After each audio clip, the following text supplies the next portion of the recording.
Oh no. Yep. He saw me singing at Mastro's, and he was like, "I like this kid, whatever." Got my number, got my contact, and we were keeping a rapport. Like we were going back and forth. He invited me to his show and Levity, and he invited me to dinner. We're having dinner. We're chopping it up. Then the day after, he sets up a practice over at his house in Studio City. I'm over there. He's got a Yamaha Wurlitzer thing, and we're practicing. We're like, all right, this is how I want to get it. So we're creating trying to fix a banter, see how we go with doing it back and forth.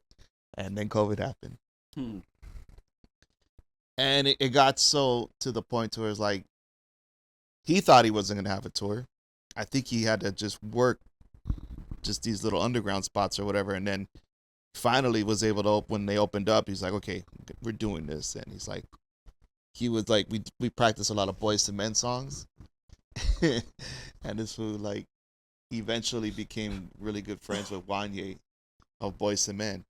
So when they did the tour, he had Boyz II Men. Oh, the real deal, as opposed to Diet Coke. What we had. Exactly. As opposed to what we had. So, dude, that's my loser hurts, story. Huh? Yeah, just a little bit. Yeah, it stings. So here's my thing. I've known you since church. Yeah. Remember? Yeah. And you said, Mary Star. Yeah. Those days. For one, back then it was amazing to see somebody, you guys, do what you did, right? Mm-hmm. I don't, from my point of view, and I've been since then. Before then, I wasn't really into music, but you guys, and what was Joel's band? Joel. What was his name? Skywalker. Oh, wait. You remember Skywalker? Yule. You're talking about Yule, right? Yeah. So in seeing what you guys did, both you guys, it really inspired me. That was one of the things that inspired me the most.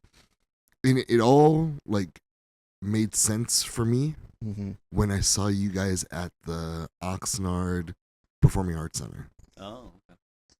Bro, it was fucking packed. I believe we're all the same age, correct? Roughly? Roughly, yeah. Okay. I believe so, yeah. Women were screaming. Dudes were screaming. Everyone. Right. You guys, I mean, is that how you remember it? Yeah. Yeah. A little. Yeah. It was a big deal for vividly, us. But yeah, there's reminiscence of that. Yeah. But it's funny because we perform now, and there's still more dudes screaming than girls. It's serious. More dudes coming up to us telling us stories about their breakups and stuff. I think it's almost like from perspective though too, because back then we were so young, so energetic, and had this goal of making it. And that goal was different, right? Nowadays, when you talk to artists, they're always like, you got to define what that goal is. What is success? What is it really is? Yeah. Right. And for us back then, it was like we wanted to get signed to a major label, and wanted to do this for a living, kind of thing, But we wanted to be able to control what we wrote about. And our music and production and everything else, kind of going the Prince route and stuff, which is, the boy bands are coming in. So there wasn't a lot of that going on, It was like, if you got signed, okay, we're going to hook you up with the hottest producers. We're going to put you with, Max Martins and the NERD or, Pharrell, those guys, and Timbaland, and, so which we loved, but we wanted to work with them, but we wanted to do our stuff, Your own creativity. Yeah, and that was the definition of success for us. So when we did those types of shows, being as small as they were, for us it just wasn't. It was just another step to getting closer, right? So to the bigger picture. So we didn't. I think almost at the time probably didn't appreciate it as much in a sense. You know what I mean? Does it make it harder for you guys? For me. I felt like I got success at a young age, even though I was in my 30s. You guys had success when you're 17, 18. You know what I mean? Does that ruin you a little bit? Does that make you jaded, or does it do you get lost because it's easy to get distracted? I'm just saying, I'm bending around the business for a little bit. I'm pretty sure bitches are throwing themselves at you. You know, I mean, it's not hard to get a date. It's not hard, you know. You go online or a dating website or whatever, and like, oh, this dude's from fucking InnerVoices. Hell yeah, swipe right. I mean, is that does those things and success that early, especially with not a manager over you, like directing you, does that sort of fuck you guys up a bit, or does it make you guys not appreciate it as like that success so early? Yeah. You want that one? I think I have a take on it, but I mean, I think it kind of maybe just spoiled us a little, but I still think because we wanted our own identity and everything, I think our eyes was always on the prize. Eyes on the prize. Eyes on the prize. Yeah. Sure, we did stupid things, but I mean, we didn't abuse that power, you know, at 18, which we could have, but we just didn't. We were just like, I think we're just focused, man. We're focused. I think that's how I was too. Like how you said. Mm-hmm. Like I used to tell my guys here, like they would be like, oh my, like, you know, it's so like, oh, a girl, like, yo, we will have our pick of the litter. Chill the fuck out and focus now. Yeah. And everything will follow suit after. Yeah. So that's how I was too. I was very like disciplined, and even to the point where no drinking, no smoking. Like I was disciplined. Do I want this more than anything? Yeah. Do I want this more than drinking? Do I want this more than surfing the internet? Do I want this more? And you ask yourself these questions, and then your life will go on that path of success. Yeah. What about you? How was your? Yeah. No, my perspective was, again, it was like the definition of success was to get signed, was to start doing this for a living, where you didn't have to work the day job, you know. And so when we were doing the project, you know, I was working full time, you know, all that. So, with a kid to support, so it's like, yeah, he had to grow up 10 times as fast as we did. Yeah, how old were you when you had your first child? 19. 19. Okay. Yeah, 19. And so, yeah, all of that mixed in. So, like you said, maybe there was a range of success that we had, and probably just didn't really identify with it. Probably took it for granted in a sense, because it wasn't the goal. It wasn't that big picture. It was just happening. Cool. Check it off. What's next? You know, this is still up here. We're trying to get up there. So it's like, it didn't feel like, oh, we made it. You know, we hit. You know, this is jam. It was like, we got to keep pushing. What's next? Yeah. Got to keep hustling. So that was more how I kind of treated some of the earlier success. To me, it wasn't defined that way. Maybe others kind of saw it that way, but I didn't. It was like, okay, we got to keep pushing, got to keep working. Like if we were touring like in the Philippines, then that would have been an inkling saying, oh yeah, we did kind of make it. Yeah, you know Getting what I mean. Closer. If you're closer to that goal point, but you know. Do you guys still have that strong Filipino support? Oh yeah, probably more now than ever. Yeah. That's what I would imagine too.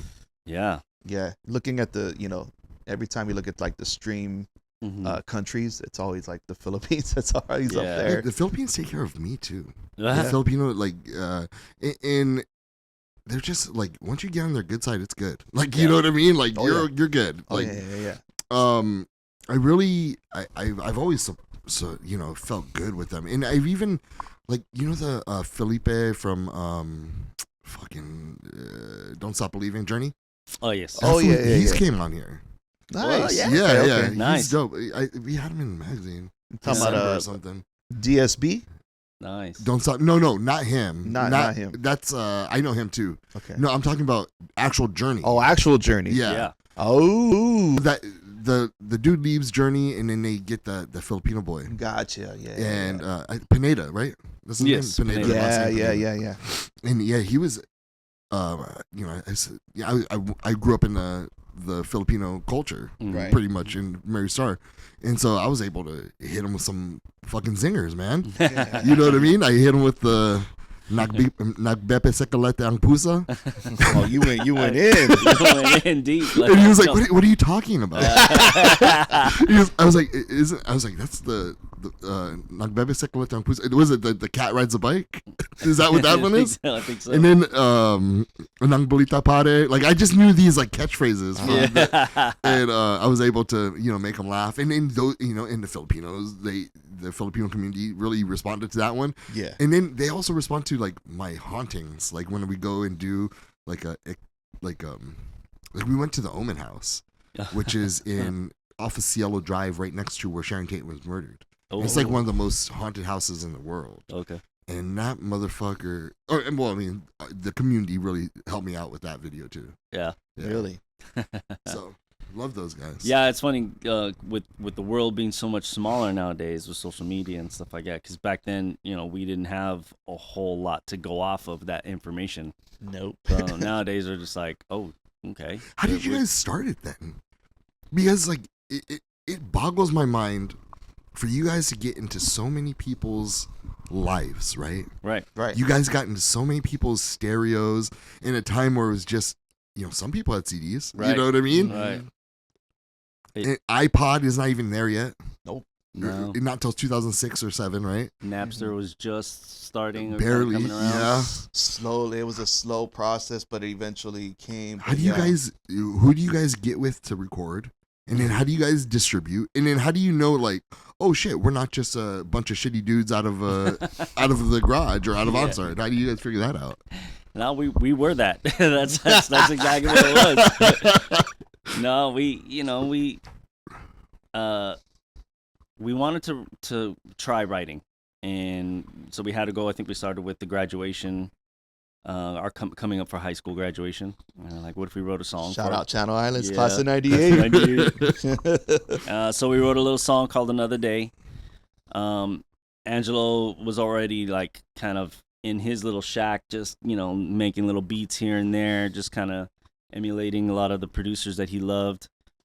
And I think just somehow one of those beats just stumbled over to Lou at school, who we sang with. And those two just cooked up Baby Girl, just kind of just naturally, just fluidly, just kind of came out between them two. I was added in later on that track, just kind of helped out a little bit with the guitar stuff. And then later on I recorded it and mixed it, for them. But that most of that magic was those two guys, hitting it off. We had already done Another Day, and Lou definitely helped out with that. But me and Angelo kind of carried the heavy work on that one. But when they hit Baby Girl, I don't know, man. It was just some kind of magic, that happened. It was that moment or something. Just that source of inspiration at that time. Who knows? And after those two tracks, it was kind of like, why don't we try making an album? It was just kind of natural. Off to the races. Yeah. It just started off with let's write a song, and then boom, those two At what came point out. are you guys getting like, do you put it out and then people are like, no, I like this. Because I knew you, and then all of a sudden, I was like, oh, here, this is Angelo's band. Mm-hmm. I was like, this guy right here? He's like, yeah. And at that moment, it was like me, Alan Villanueva. I don't know if you know him. Oh yeah. Like we were really into like discovering music, Okay. and so we would like spend hours, just me and him at Salzer's, listening to music, Oh, yeah. and Nice. trying to find something new. And we found you guys. We're like, oh shit, you know what I mean? Nice. And so how does that happen? At what point, at what time frame? So you're talking about 98 right here? 97, 97, and 98, yeah. yeah. So When I we ended up- started writing those songs. Maybe 98, 99 is when I see you guys. Mm-hmm. So at what point is it like, oh yeah, this is it? Like the people know who we are. And what I'm saying, people, 500,000 people, especially in the time we don't have social media. Right. And how does that happen? That seems like magic to me, like fucking Yeah, I wish wizardry. we knew exactly. It just happened.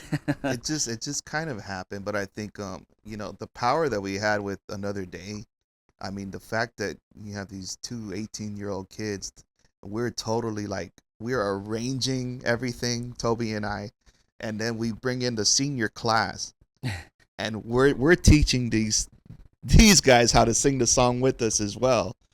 I think that like Another Day and Baby Girl definitely is what catapulted Yeah. the coming of this album. And so Mixing it with graduation, did that help?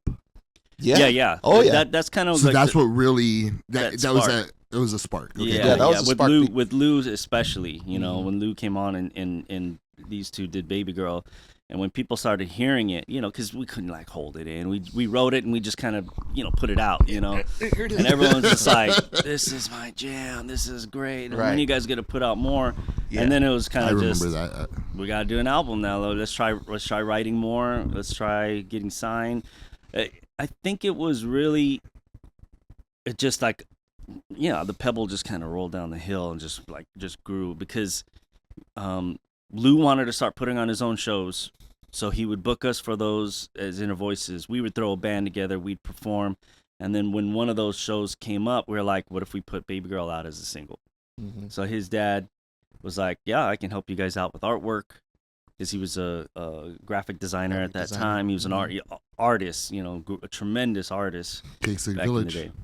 especially at that time. Yeah. Yeah, exactly. Yeah, so we put out, you know, we made 200, 300, I don't even remember how many of these tapes, cassette tapes. Cassette tapes. Yeah, but it was legit, the artwork, because of his dad. His dad totally made us look I think I have pro. one. I think it was wrapped and You everything. probably do. You probably I do think have I have one. I But think I still have it to Oh this my day, God, bro. dude. I think so. It was like a side A. Yes. Was Baby Girl, and then side B was Another Day. It was right? Another Day, yes, because it was the only I think you gave two. it to me at church. Now I'm remembering. Okay. Probably, Go ahead. man. And it's funny because we just saw the cover art maybe a couple weeks ago Yeah. for the first time in like 25 years. It's like- 25 years. It's been that long since I've seen that cassette. So it started there, right? And then we did the show. Lou had put on this awesome production showcasing a lot of talent. We Where were is one this of the at? Headlines. This was at Poinsettia Pavilion. Okay. It was his first Kasiahan that he had thrown together. So how do you They called guys it Kasiahan. how do Yeah. you guys get Kasiahan? Hold on. Was there like multiple of those? Oh yeah. Yes. Okay. Now I'm getting. Yeah. I'm A getting lot some of memory. Filipino Philam artists, Yeah. comedians. Joe Coy being one. He Yep. was. Yeah. Yeah, He was in this area around Oh that time. yeah. yeah. I didn't know that. They were able to book him. They Wasn't booked I Rex think Navarro- Joey Gila, Rex Navarrete. Yeah. Never really. And this is way before they were all like Yeah. what they are now. Yeah. You know, Non-stop dance groups, you know, all Non-stop. kinds of Non-stop. stuff. Yeah. Kai, Yeah. Kai. Panay. Yeah. Pinay. Mm-hmm. Yeah. So Lou was always in touch with the community that way, and that was So like how did you one of guys his get passions. the because even to this day it's pretty hard to book over there at the Oxnard Pavilion.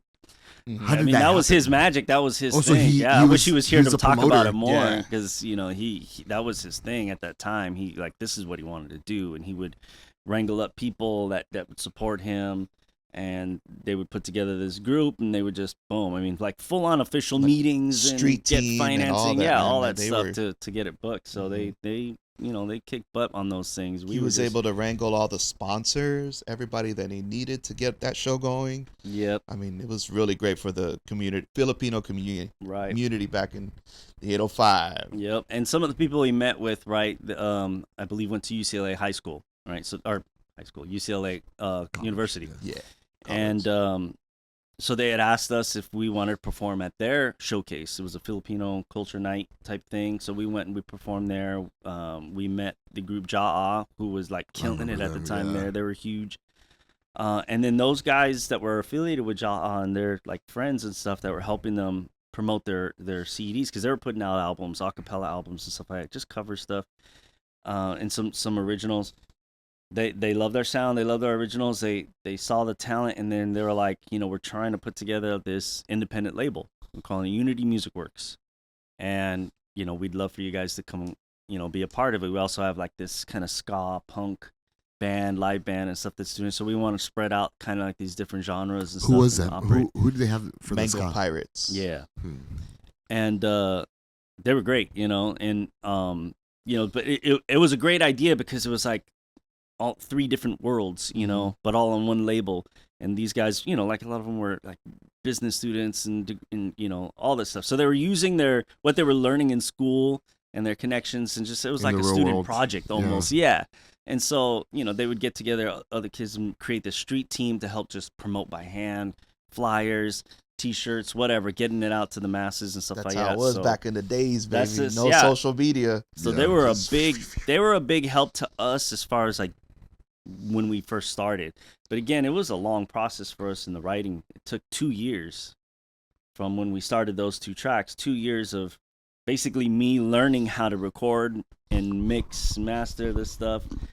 I wasn't even comfortable with doing vocal at the time. I was just doing the music part with Angelo, arranging and laying So it that down. wasn't your thing? The vocals were always something really hard, and it was more of the equipment at the time. 18, I didn't have the $3,000 microphone preamp. I didn't have the $1,000 microphones or whatever. So we would do little scratches and record the vocals that way. And then there was a guy named Lars who had recorded all of Ja'a's vocal stuff. And so we would take our masters of our music and our rough tracks, we'd take off the vocals, take it over to his place, and then we would record. He would record our lay vocals it over there. Over that. So that was the process. It was like really, like you said, garage, kind of out the garage thing, like just slumming it, and whatever way we could get it done, we would get it done. And that's how I love that. I finished the album. fucking love that Yeah, shit. I mean, we drive down to Hawthorne in the 1966 Chevy Nova with barely any brakes. With any brakes. No with air no conditioning AC. in the summer. Yeah, 2 hours there, 2 hours back. And it was just like, just to record vocals for a couple hours and then drive back. It was just like, all the way back to Oxnard. yeah, up till like 2 o'clock, 4 o'clock in the morning, and then going to work during the day the next day. So it was just, it was a grind, man. It was like, it honestly was like all a blur. And then we put the album out, and then, like I said, those guys at Unity just, boom, they just went with it, and they pushed it out there, and next thing you know, we kind of got on a circuit for the college tours, and we started doing some stuff like at UCLA and Fullerton and up north and down to San Diego, all that stuff, and then it was just kind of like, what's the next thing? Oh, let's put out another album. Let's just start working on the second one. So. And that was another 2 years of just. Was that 2005 when that one came out? So it was 2000 when we put the first one out. Yeah, 2000. We finally got it officially released. And then 2003 was the second. Was the second album. Yeah. And then that one was a different kind of grind. Yeah. Because I don't know, should we tell this story? Yeah, you have to now. Oh, yeah, man. we're gonna have to now. Right. Because it's like, So- I gotta know what happens. So my cousin Toby, he used to work at Guitar Center. Yep. He was a manager, Mhm. and we didn't have any equipment. Still. Oh, I know what's going on. Okay. This is awesome. Okay. This young man at the time was able to. I was the assistant store manager. So assistant store manager. they would give me the crap shift and have to close the store out. So because he was the closing manager, he was able to disarm the alarm. Now I'd see everybody out. All right, we're good, we're done. Lock up. Yeah. He would disarm the alarm, and then he'd tell us to come in and be like, "All right, guys." Do you have a certain time limit in that? Oh yeah. So I mean, because for my work, if it's 2 hours after 6 o'clock, they're gonna call us. Say, how come you haven't put the alarm? Right. Do you have the same thing? No, I just tried it to see what would happen, and I was like, kind of had a story going. We'll see what happens. I was this young and dumb, man, but couldn't help it. Like you said, they had the $3,000 Avalon preamp and the Neumann 87. It was already all set up in like a little booth and stuff where you can go test everything out. The recording booth. Yeah. Logic had just come out as a consumer to the consumer base, or not Logic. I'm sorry, Pro Tools. Pro Tools had just come out for commercial release. Before then, it was only available to major recording studios, but now they had a small DGO 01 version. I had bought it with my discount, but they had one set up there, so I was like, use the files, transfer them, all that stuff. Yep. But we get to use the mic pre's and the nice microphones without having to buy it. Not to mention all of the amazing synthesizer keyboards that they have here too. The acoustic guitars, everything, the Line 6, all that. Yeah. So, we tried it a couple of nights. We did a couple sessions, and we'd pretend to lock up, wouldn't set the alarm. We'd go back late at night, set up, do a session, like 4 or 5 hours, again till like 4 or 5 o'clock in the morning. Put everything back, immaculate. Set the alarm. Boom, bounce. And then they're in there by 6 or 7? Yeah, and they'd be in there by 6 or 7, none the wiser, right? And it wasn't until like maybe a year later, I was already getting ready to leave Guitar Center. I was like, and we'll go back to school and stuff. I think we finished the album and we were kind of doing a bunch of things. And I had decided I was going to stop working full time and start going back to school. And so I was planning to leave. I think I want to say I was already like 2 weeks. I'd already given my 2 weeks notice. It was like right at the end when I was about to leave. It was the only time they ever confronted me. What'd they say? Like, how did they confront you? So their head guy, his name was Charlie, right? He was the head guy for Shrink, basically monitoring all the stuff that would be stolen out of that place and stuff like that. And when numbers would spike, he would show up and start interviewing people. He started investigating all that. Well, I guess there must have been a spike on something stolen. So he showed up. He started reviewing everything, and he just started seeing that pattern. He saw the alarms, blah, blah, blah. Yeah. So he pulled me in there, so I was a suspect. But I never stole anything. Yeah. It was just like, we just borrowed it. We used the space and rented it for free. Yeah. So, yeah, he pulled me in, and I was like, oh, shit, what's going on? But again, it was like, I was kind of cool about it because I didn't take anything. Yeah. So I just told him my story. I go, you know what? Yeah, I set and he only asked me about one incident. Like I said, we did it maybe three times, 3 or 4. Yeah. He only asked me about one particular date. So whatever report he must have looked at must have been dated to just that last time. And I was like, oh yeah, you know what? I was going to tell somebody about that. I closed that night, forgot to set the alarm, panicked later on that night, and I drove back and set the alarm just because I didn't know what to do. So. Oh, that's a good line. And then he was just like, all right. Well, what about checks out? All right. Yeah. And then he had one other thing. To like gotcha. It was funny because I think I did because again, it was affiliated with growing up in the church and stuff, and I had borrowed some gear, all but the store manager had approved it. Right, it was for like an Easter celebration kind of thing. So he was like, oh, this would be good for Guitar Center that we're donating, we're helping out. Yeah, the community thing. So we had done what's called a rent ticket, an 04 ticket. All their little greens guys still remember it too. Punch it, Kenny Flamer is like, yeah, go ahead, dude, take whatever you need. Just make sure it all comes back serialized and da-da-da. I'll sign off on it. Click. Borrowed some stuff. Killed it, made us sound really great, for that Sunday service. It brought it back. So he asked me about that, but he used it as a aha moment. And he was like, so what do you think about this? I got this receipt. Boom.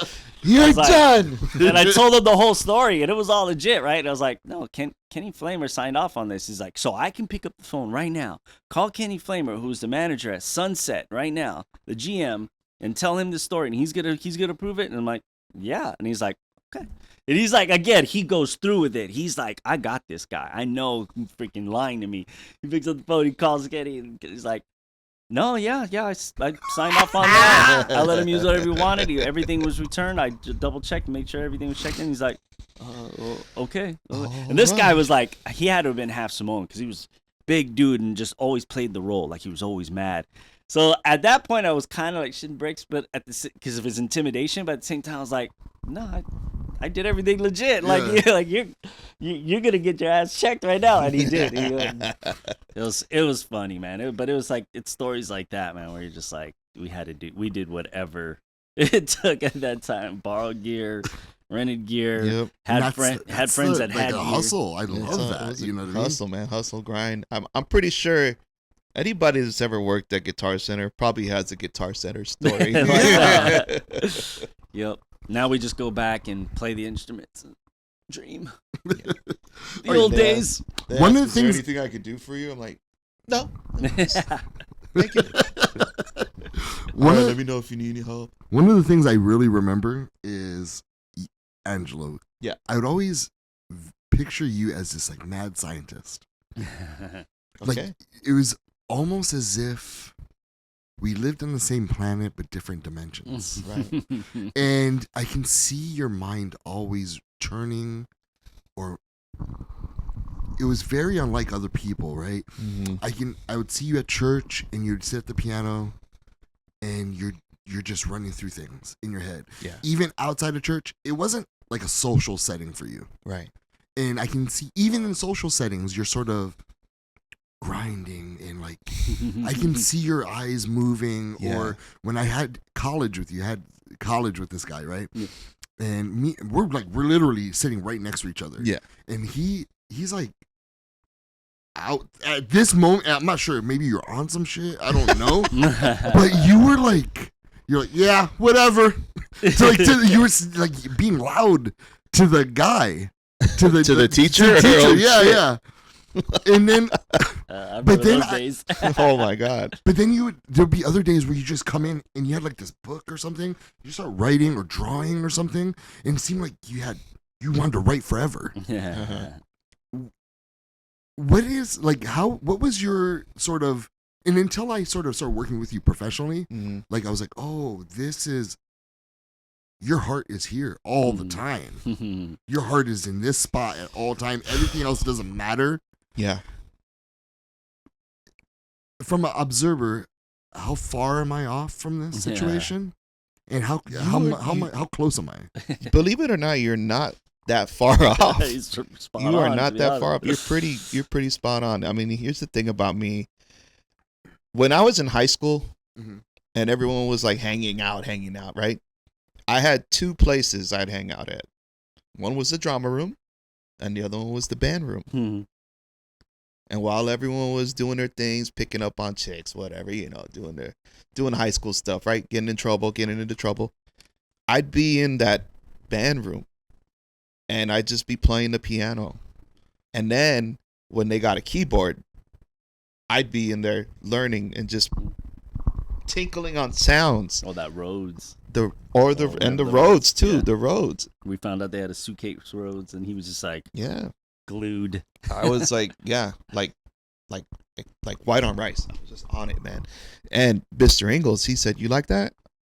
He's like, I told him, yeah. He's like, "It's yours. You can have it." Oh yeah. He gave it to me because he knew how much I loved it so much.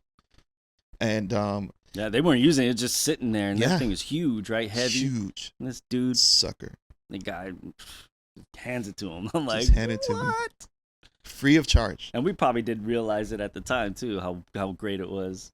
But we just had it, and it was just like there, and it was like able to create with it. You know what I mean? But there's also times when I'm like, there'd be people just popping in and out, and I'll be learning how to make these, beats or whatever on the keyboard. I think you used to go to church early too. I remember this, huh? You'd be one of the first people there right after. You just run up to everyone, and you just go until it was time to run. Yeah, man. That was me. I was either in the band room or drama room. Yep. That was me in a nutshell. They called it a band nerd, or a drama geek, all that. That was us, man. We loved it. We loved all of that. A lot of it is again, lack of resources, growing up poor from Oxnard. Yeah. We didn't have this stuff, so anytime we got a glimpse at some new gear, we're just sitting there figuring it out, tinkering, like dreaming, wishing. So I want to move on to eventually we'll go back and forth, but right now the new album. Yeah. There are two songs that really caught my eye. Okay. Do you want to guess? Oh man. Maybe Anniversary Drive? No.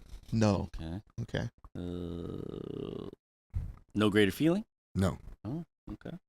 Carry Every Memory?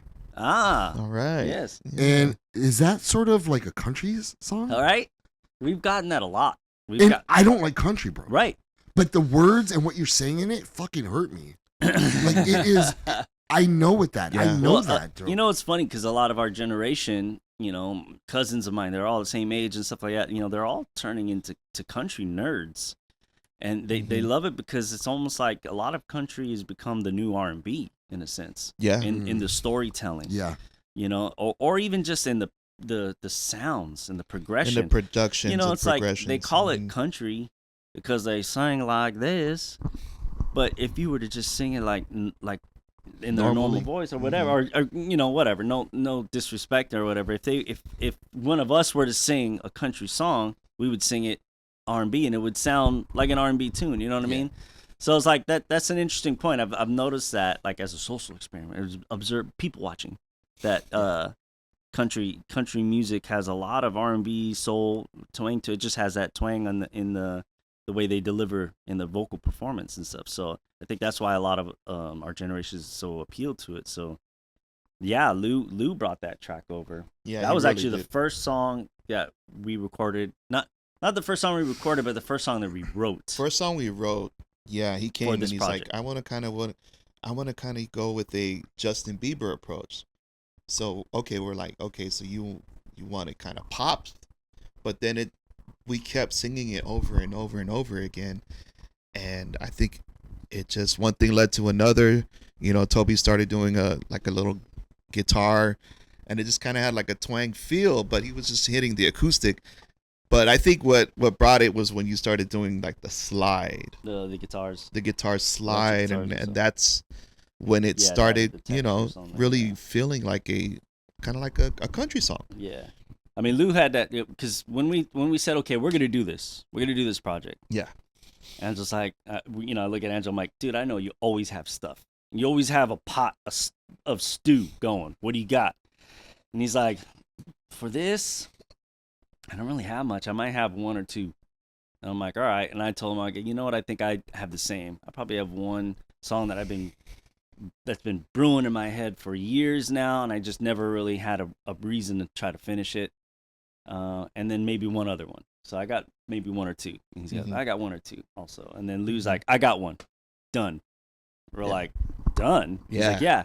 I actually just wrote it like a couple of weeks ago with my son. And we're like, oh, shoot. Okay. Well, let's start there. And he came with printed lyrics and everything. The lyrics, he had a chord progression. And once we got it, we just rearranged stuff. Is it about a child and a parent? So it's, from his perspective, it was... Because that's how I took it too. Right, yeah. From his perspective, it was like more of a child thing, and how having children and how they just grow so fast. And you kind of like, you stop for a second, and these moments in time kind of hit you where you're like, oh, man. Like, how do we slow this down? Yeah. Like, wait a minute. Time is a thief. How do we slow this down for a second? How do we just slow this down and appreciate and enjoy this? Because he was just a year old. Now, all of a sudden, boom, it's this age. And I'm going to recitals, and he's growing into his own person, and he's talented. And, it's like, and we all related to that same thing. We're like, for reals, that's okay. We know what you're saying now in this tune. And so we just rearranged some chords and restructured some stuff, and then we added like a bridge ending kind of thing. Put our little touch on it. Added a bridge, some lyrics and stuff like that, and we got a little artsy with it at the end, and kind of lost how we wanted to end it and figure it out, and so we kind of shelved it and just started moving on to other songs. But that one, it took a while, that song, because like I said, we started with that one, but we were just getting back into writing, us three.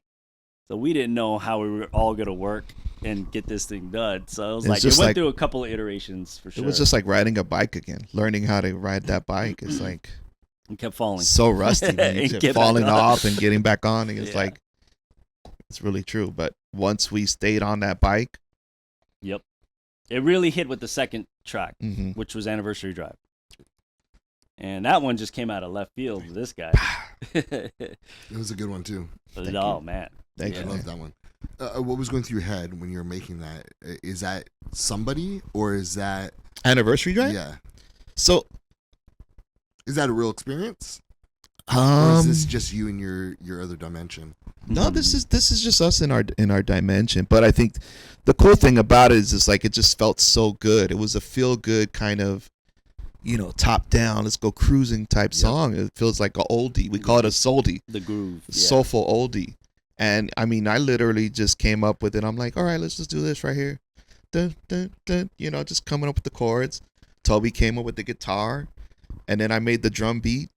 And then Lou came up with the idea. He came up with the concept, like, let's call it Anniversary Drive.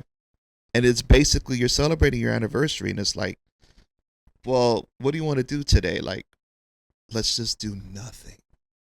Let's just drive aimlessly and get lost in each other's company. See no what, no see no where it plans. takes us. See where it is. See where it takes us. Mhm. We know we'll have a good time. We're gonna be together. Let's just, no agenda, Yeah. no reservations. No reservations. Sorry, Nothing. sorry, honey. Exactly. The other one I noticed too, it gave me a feeling of Prince. Oh, I got a real Prince feeling. well, that's funny you said that. Is it? Oh. My prince. All right. So is We this just came back from Minnesota, by the way. is this something that you? Is this a? Do you think you or do you want to take a guess of what song I'm thinking of? Saving Grace. Saving Grace. Yeah, Mm. 100%. Yeah. Tell me about that song.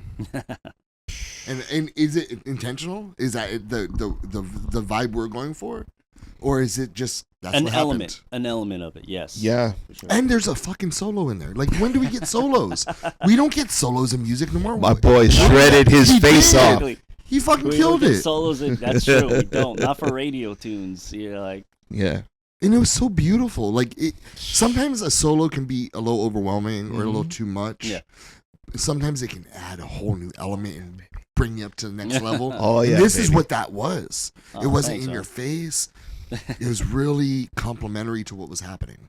And to realize, I didn't even know I was in a solo for about like 7 seconds. I was like, Yeah. is this what I think it is? You're right. Is this a unicorn? Yeah. And Toby took maybe 1 or 2 stabs at it, showed it to us, and I was still like, I mean, it's great, Toby, but I really need that face melter. I Yeah. know you can dig deeper. Yep. And he did, man. He So- delivered.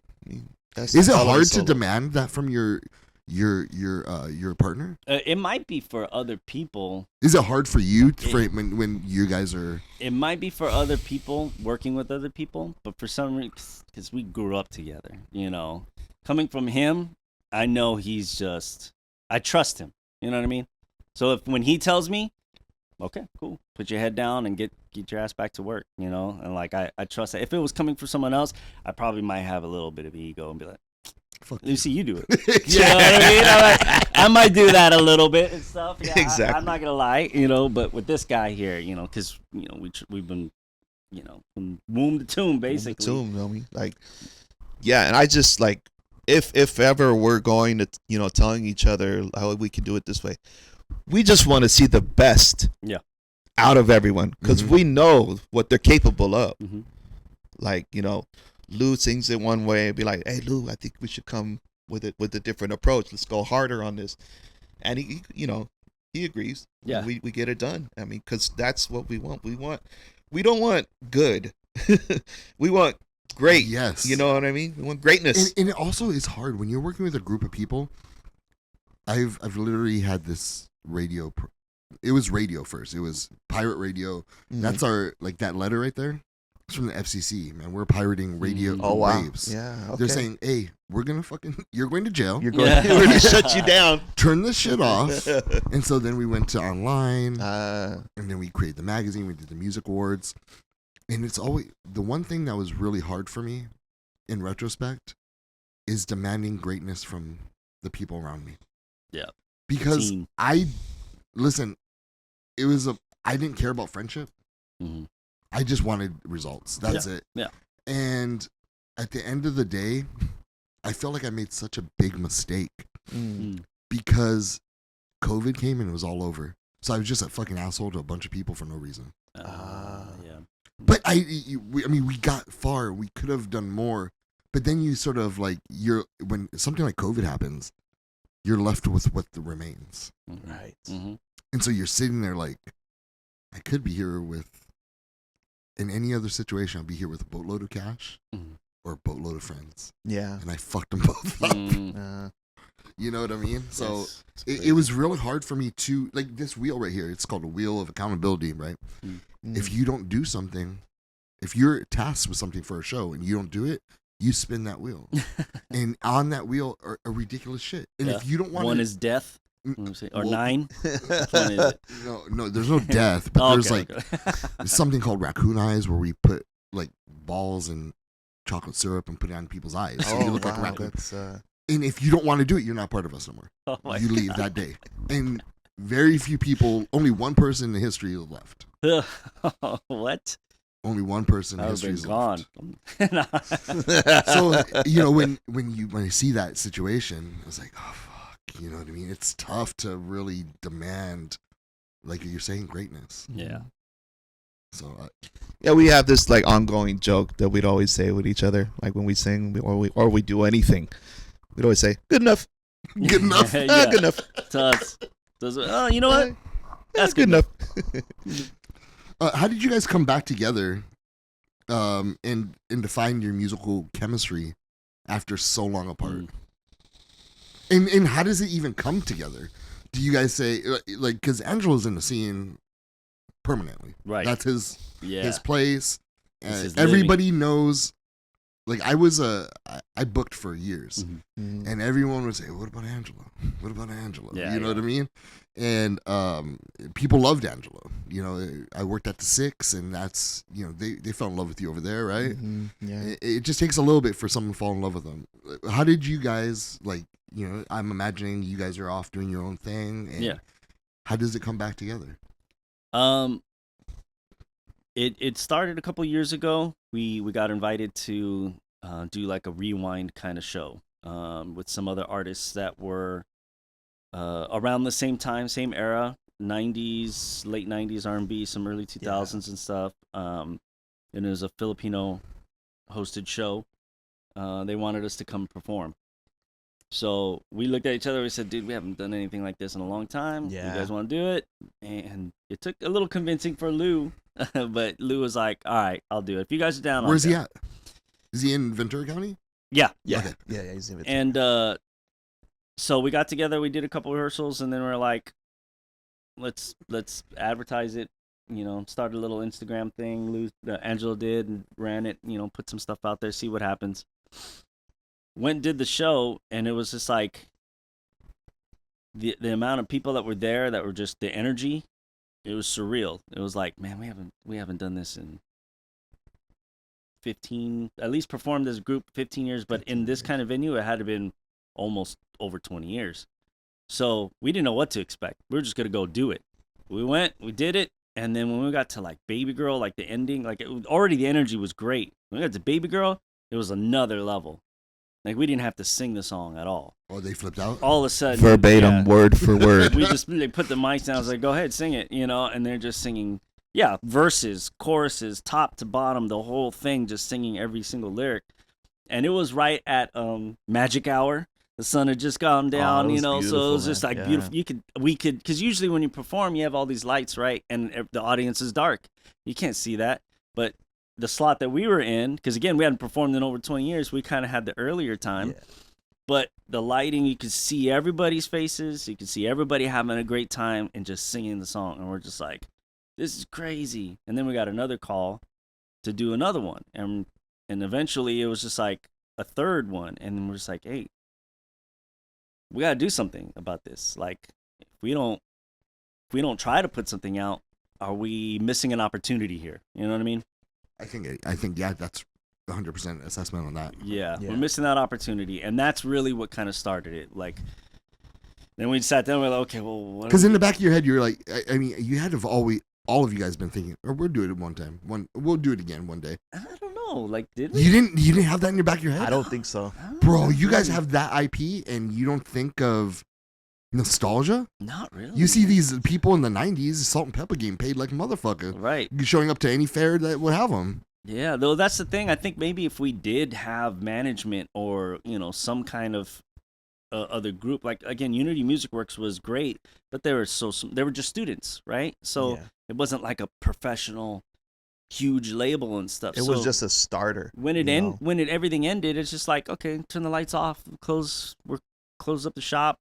You know, we're done, you know, and we just kind of moved on with our lives, got married, started having kids, and, you know, went back, kept working. You know, I'm still a gigging musician, so I'd always stayed up with the music as well and stuff, kind of part-time. This guy's doing it for a living. Lou started, you know, doing a lot more music at church and everything else too. So we were always still doing something. But did it hurt you when the group fell apart? You specifically? Because in my head, from the observation of outside, I think it would hurt you the most because you love it the most. I know that you love it more than the other two. I'm not saying nothing wrong about you guys, the other two. I mean, look at, you see how he is. He's not like in a social setting. That's not his thing.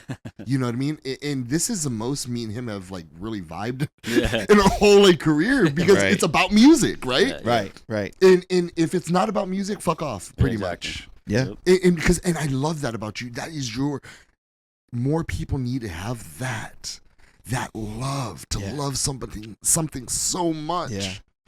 Yeah. Did it hurt you a little more? You know, I think everyone was going their separate ways, and it happens. So I didn't take it like hard. I just knew it was like, okay, what's the next step? Yeah. What's next? Mm-hmm. Because I'm not gonna stop music. There's just no way. So, you know, I just had to find other avenues for it, you know. So I just started playing with different bands and seeing what stuck, you know, and then after that, moving to Vegas. I had to go to Vegas for a bit, and like I was like went with like $500 in my account, and that was it. And went over to Did you make some good money over there? Yeah, I made pretty decent money. I found an agency out there. Oh, you did? And they booked me nightly, doing like all the hotels, all the you know, lounges, playing at Mastro's and everything. And so yeah, I think it was just like, just keep doing it. Keep going. Did a switch flip in you after COVID? Because after COVID, that's when I heard people talk about you the most. Really? Specifically. I heard people talk about you at Rocks and Grams. Uh-huh. A lot of people talk about you at Rocks and Grams. Then I heard people talk about you and how you performed at the Six. Mm-hmm. And is there like a wine area, a wine place that you were also at? Grapes and Hops, maybe? Grapes and Hops. It's probably maybe 4-5 spaces down from the Six across the street on Main Street. Oh, Twisted Grapes? Twisted Grapes, so yeah. Okay. Were you there as well? No, I wasn't there. I was. So I know that is a spot though. But that is a spot, yeah. I know 3 different places, Mm-hmm. and they were like, "Oh, Angela this, Angela that," and how you interact with people, how you interact, it made the crowd get up or something. There's always been a story, or there's been a bunch of stories post-COVID about you. Well, you got to think again. These places that I was playing at, they were closed for the longest. So I was bone dry, you know, retrospect, and like financially, I had to apply for these like grants, these music grants from like the Grammys and Music Cares, and, you know, partial unemployment, and, you know, you're barely making ends meet because this happened, because the world shut down. Mm-hmm. So when they opened, hit hard. Yeah. So when it opened back up again, all these locations, you're getting all of me. You know what I mean? All of me that I've just been bottled up for a year or so. So it's like, that's probably what it was. That's probably what it was that really... The combination of the urge of everybody wanting to get out. Exactly. Get out and have a good time. That too. Get together. DJ Sweet Pea, he would, anytime you would be playing, he would send me a video. We got to get him to do this for that, or what about that? Like every plan he wanted, centered around you. Shout out Paul, man. Yeah. Shout out DJ Sweet Pea. I see him he's a great guy. Louis now. Yep. He's doing a little electro disco. Where? Louis, formerly Bogies. Remember Bogies? Oh, a long time ago. Yeah. Now it's Louis. It's Cougar Haven. Oh, it is. Oh yeah. Might be a good idea for me to go there. Yeah, why don't you go check it out? I'm good. I'm going. I thought something that was real funny. They call you Pinoy Pop. No, is that what this is called? Yeah, you know, we just noticed that the other day. You know who called you this? My chat GPT. Really? Yeah. I just wanted to see like if there's anything I'm missing. Right. So I asked my chat GPT. And that's what they said, Pinoy Pop in there. They pulled that off of Apple Music, though. Yeah, they probably did. Some AI thing just pulled it there. And it's just because the algorithm groups us with, you know, rightfully so. It gets it right to a certain degree, you know, dropping Harmony, Kai, all those guys, you know, Panay and everything stuff. So they group us with that. So guilty by association. So they just. Yeah. Lou's Filipino. I'm Filipino Mexican. Toby's Mexican, married to a Filipino. Mm-hmm. So Yeah. it is what it is, man. Yeah. You talked about the potto stew. You were talking about Angela with the potto stew. Mm. And you're a gigging musician as well. Yeah. So I understand this potto stew because I have my own potto stew, right? My potto stew is like I'll write jokes because okay. we do comedy on here. Sure. And so my potto stew will say, like I have a guy on our show named Isaac. Okay. And so like he was right now, like the storyline in it is like, oh, he's simping to girl. and like, all right, so who can Isaac beat up? Can Isaac beat up the Island Boys? Both the Island Boys versus Ice. So I mean that's in my policy, right? Or soaking. Have you heard of soaking? These Mormon dudes, they sit with a girl and they don't have sex, but they'll soak it. And then all right, so I read that story. This one too, like AC/DC, the band. Yes. I probably can fuck all those guys up at the same time. With one hand. Thunder! Because if you look, they all look under 5'5". Yes, they do. I'm like, I'm fucking these guys up. They're all over 60. It's on. All right, and then my last one is, like, who would you want in a think tank if we had 2 years before a meteor impact that would kill half the world? Like, what 10 dudes would you want in that think tank? So those are my like weird like pot of stew. Wow. What do you have going on in your said pot of stew that you are like, oh, I really want this one. If I get a moment, I want to do this. Oh man. You go first. Or what does your notes look like? Is it like, oh, like, you know, for baby girls, like baby girl, and then you put a lyric to it, and you're like, oh, that's one thing. Mm-hmm. Like, how do your notes? How do your notes look?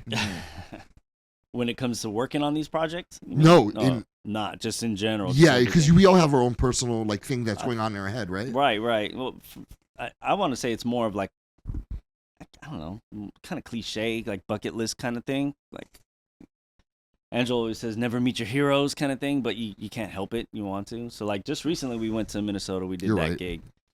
And, you know, wearing the Prince sweater, he was always, you know, a huge inspiration to us, me in particular as well. And so when we went to Minnesota, the first thing, when we got booked for the gig, the first thing we said was like, we're going to Paisley Park. Paisley Park. We got to go to Paisley Park. We're going to Paisley Park. So, yeah. You know, that's kind of like, those types of things are really like, for me, is what my pot of stew is like. We got to see Stevie. We got to see, you know, the greats before they go. We got to do something, you know, mint condition, you know, and all them. And so we're always geeking out on that kind of stuff.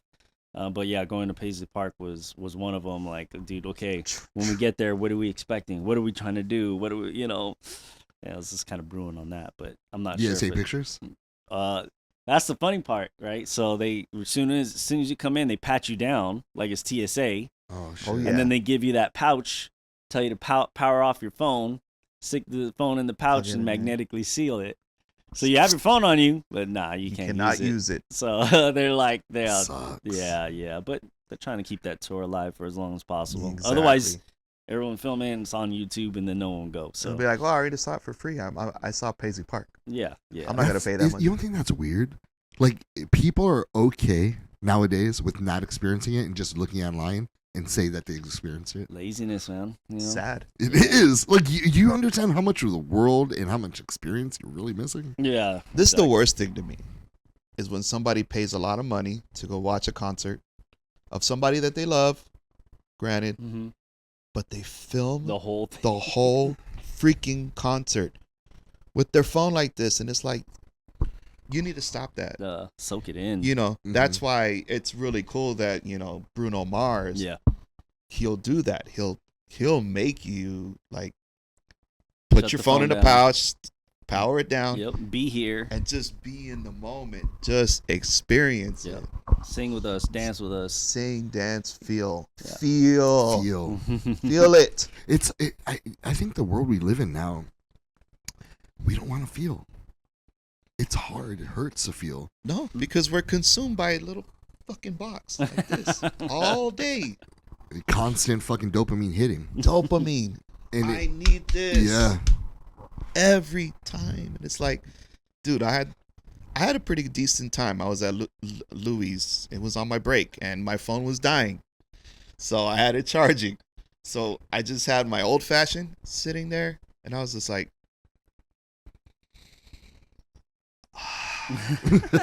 feeling the vibration of the world. Just felt good. It just felt good. Just unplug every once in a while. You know, that's what we need to do. That's what we need to do. And you need to listen to this new album too. Yeah, exactly. I think so. Well, Got it. this new album is not anything what I expected. Thank you. In Thank the you. most positive way I can imagine. Nice. I was expecting like, oh, we're gonna go on some nostalgia. I was expecting nostalgia, Yeah. and it's And not. that's I think what everybody was expecting. And it is amazing music, and Thank you. for a generation, or for a time and place where music is not the main focus. Amen, sort brother. of what the main focus is in nowadays is what Marketing. you're looking at. Yeah. How are you branded? How Yes. many followings How- you have? yes. How many Marketing. likes does this person have? Advertising. And you guys, Advertisement, Bro- virility Yes. or virality. I don't know. Yeah. Yeah. and by being in, just, I've been around a little bit. I've experienced a little bit in the business, and to see this is really warming to my heart, because it feels like we're maybe just because I know you guys are leading the direction, and you're leading the way in a different direction, and I love that. Like, fuck this shit that we're in right now, dude. Go do you. Yeah. And Yeah. do the greatness that you guys have inside of you. Oh, thanks, man. Thank you, man. It's been fun. Means a lot for real. All right, let's do a couple fun questions before we end it. Let's do it. All right. What if you had to pick a concert to see? 3 people that have died. Mm. Who would you pick? We're going back to this. Like, it's Prince again. Man. It has to be Prince. Yeah, Yeah, I would for imagine sure. that. It's I got to saw be him. Prince. I saw him twice and still not enough. I'd see him. If he was back, I'd watch him another 100 times. Yeah. It's got to Who be means- Prince for me. Yeah. I never got to see him, so it's got to be the Holy Trinity. Honestly, it's Prince, Michael. Michael, Mm-hmm. and Whitney. Oh, Whitney. I don't think I'd want to see Whitney. Honorable mention, Queen. But Yeah, you're I'd talking be about cool. anyone in history, even if it wasn't our generation. Or Anyone. whatever? Oh, okay. Okay, James Brown. I'd love to have seen James Brown for James sure. Brown would be James nice. Brown is amazing. Yeah. Yeah. Hmm. Replace Whitney with Queen. Queen. There you go. Ooh. I think I would go year 2, That's but I would cool. add Elvis Okay. Elvis. Okay. Elvis. Yeah. to switch out with Queen. Nice. I'd have to do then the Beatles. The Yeah, Beatles. for sure. Have you heard of the Laurel Canyon? Yeah. Uh huh. Oh my There's a lord. documentary on Yeah, it. yeah. Uh huh. Do you know that a lot of those people that came from there are like sons and daughters of the CIA or FBI? No. I didn't Jim know that. Morrison, his dad was the commander of the of the boat that went down in the Gulf and Tonkin incident. Oh, okay. Wow. Mama and Papa's are part of that. Oh. Van Zapp was it? That's weird. There's probably like 8 to 10 of them, Jeez. all from Laurel Canyon. All from Laurel Canyon, huh? Wow. Well, So look it up. it is a nice, pretty place. So maybe that's But how are they all? all those CI guys are like, hey, let's go live over here. This is nice. Yeah, we'll just hang out here. So- Maybe that's why Jim was always so Yeah. like that with his dad. Then Yeah, well, it makes sense. has you to do know? with that. Yeah. You know? Yeah. Yeah. But I'm gonna put up something. I've been getting to like conspiracies lately. Uh-oh. That's like my Down the rabbit hole. Oh, On all of them, dude. Oh, man. One makes you One of 'em- feel larger and one. Oh, sorry. the one that one of them really hit with people. Okay. And this is one that I've sort of like crafted myself. It is all right. The legend is that the devil is putting together, or the devil used to be the head conductor of music from heaven. Okay. He got kicked out. This is in Job and in Hebrews. Wow. So they talk about it in the Bible. Mm-hmm. He got kicked out and he comes to earth. And he has that power in him. That is his power. That is his superpower when he's on earth.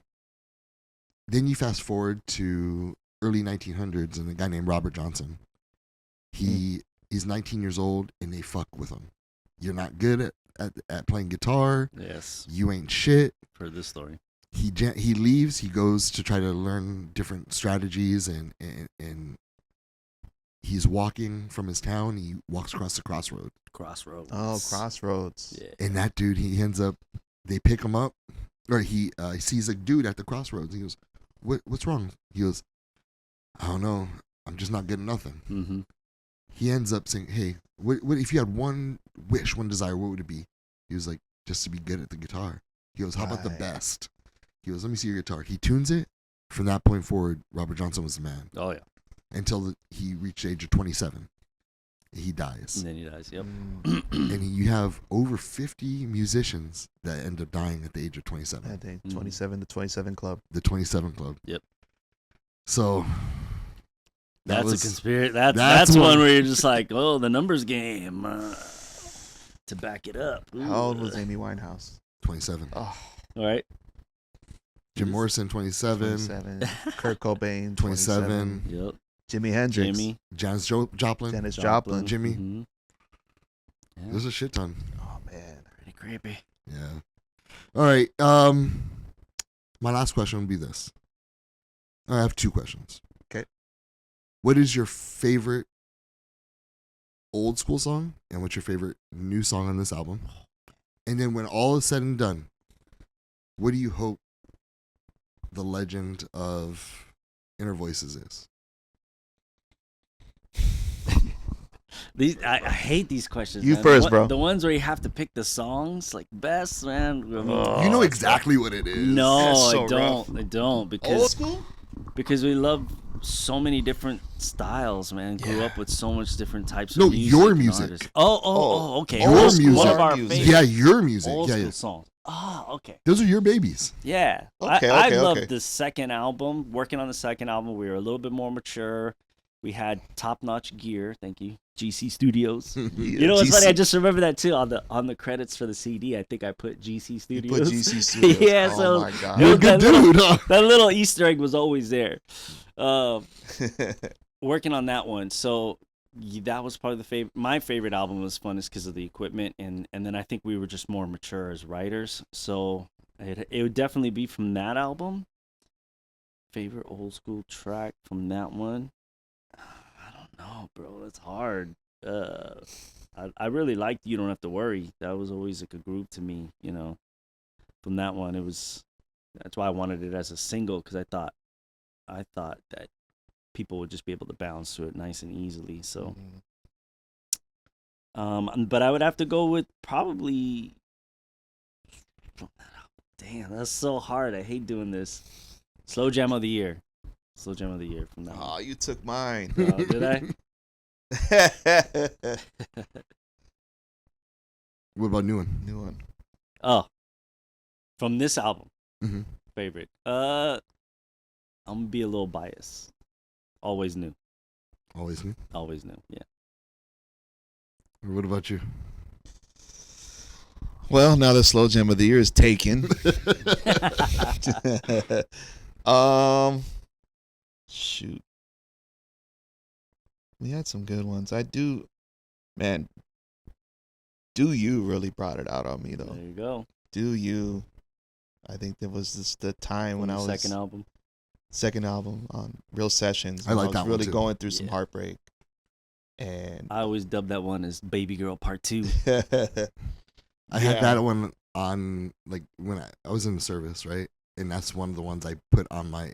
It wasn't even MP3 player. It was remember those mini discs? Yeah. I put it. That was on my like favorite like mini Sony disc. mini discs. discs. Sony Yeah. mini disc. Yeah, man. That one lot of pain that time, and it just came together with just that piano line. Yep.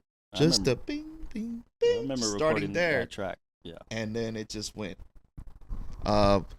So the new album, the new song, I have two. I know it's hard, but yeah, I think Anniversary Drive is great. I love it. I don't think it's my favorite. I think my favorite would have to be Saving Grace. Saving Grace.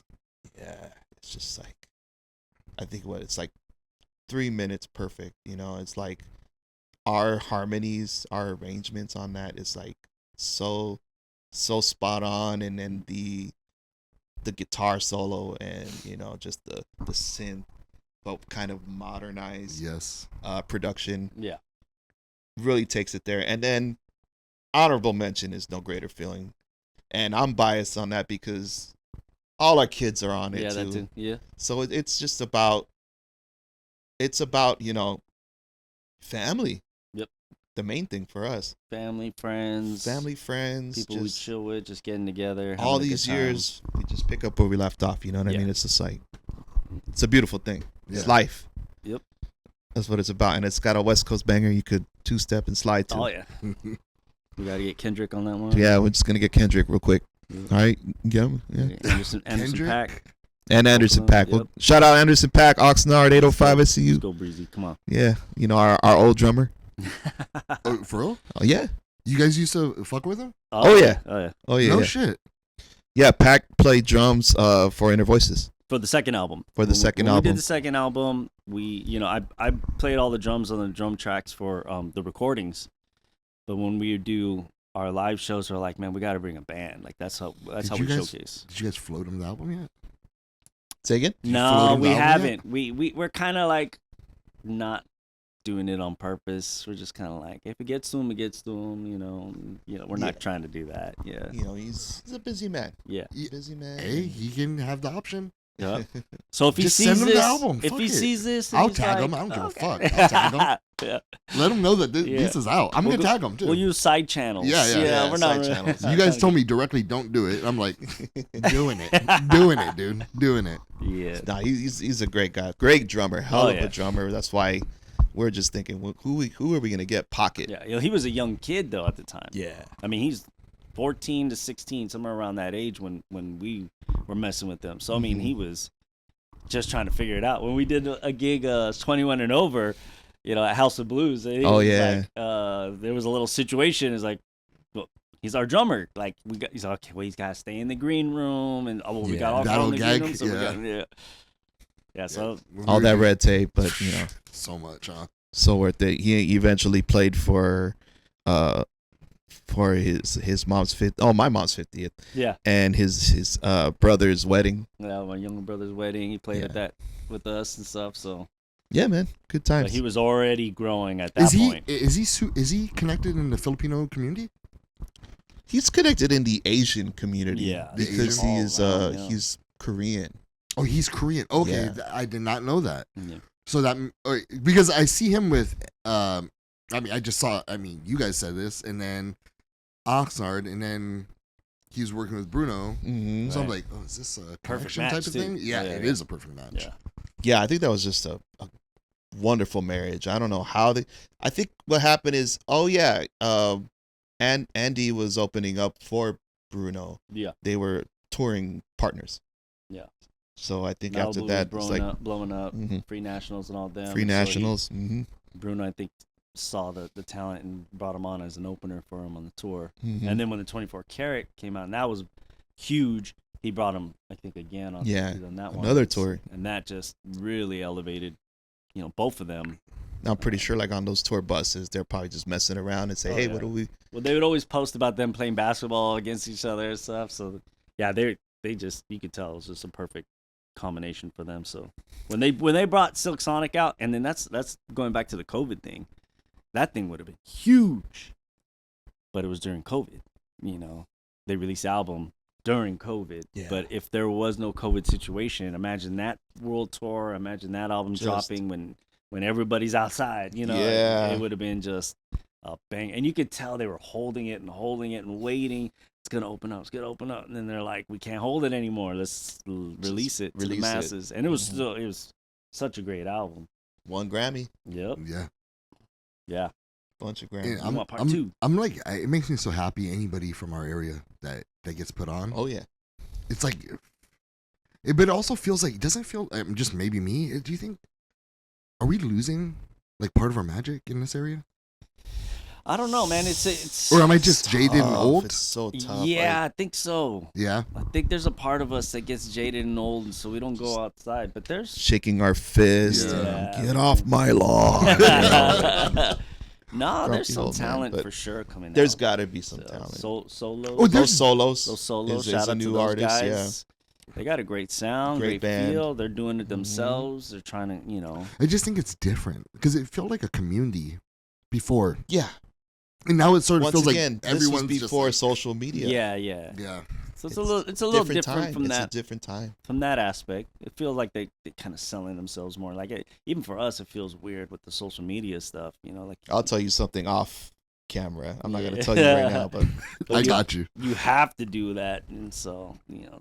But yeah, it's just different.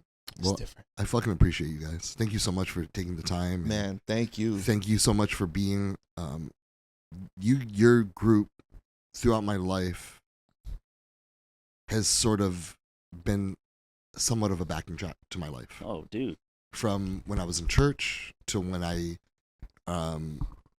was in the service to when I came out and started doing, like, seeing what you guys did launched my curiosity and love for music for our scene.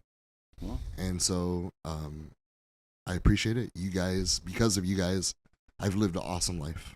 Oh, dude. I've Man, we experienced appreciate things that I would wholeheartedly, never. man. Thank you That's so much. deep, man. So I appreciate you guys. Yeah. Hey. Well, do you have anything else to say before we say goodbye? Check the album. Check the album. Oh, yeah, show. The show. Oh, Oh, yeah, yeah, we when's got the a show show? coming. That's Yeah. right. We're doing a 25 reunion concert over at the Ventura Music Hall August 16th. August 16th. 25th anniversary concert. Yep. Do you have anybody opening for you guys, or is it just all you? Still working on that. Working on it. Still working in TBD. Yeah. Is there anybody that you guys want? Yeah. Definitely. Anderson Paak, Anderson Paak, you know. As an opener? He could come open, warm him up for us so we can knock him out. Yeah. And then have Kendrick, show up out of nowhere Yeah, too. well, why not? All right. Well, gentlemen, thank you so much. This is the Red Light Disc Show. This is InnerVoices. Check out their new album. And I mean, for my what I love from this new album is Carry Over Memory. I'm a very sensitive. I'm a pussy dude, right? I cry. I You're cry a teddy on this bear. show, You're a yeah. teddy bear, man. And it reminds me of my child. So I fucking love every second of it, and I can't Nice. wait to really embrace in that song. Hey, fade to black. The crowd goes ape shit, and we're fucking out of here. As they say in Canada, peace out. Peace out.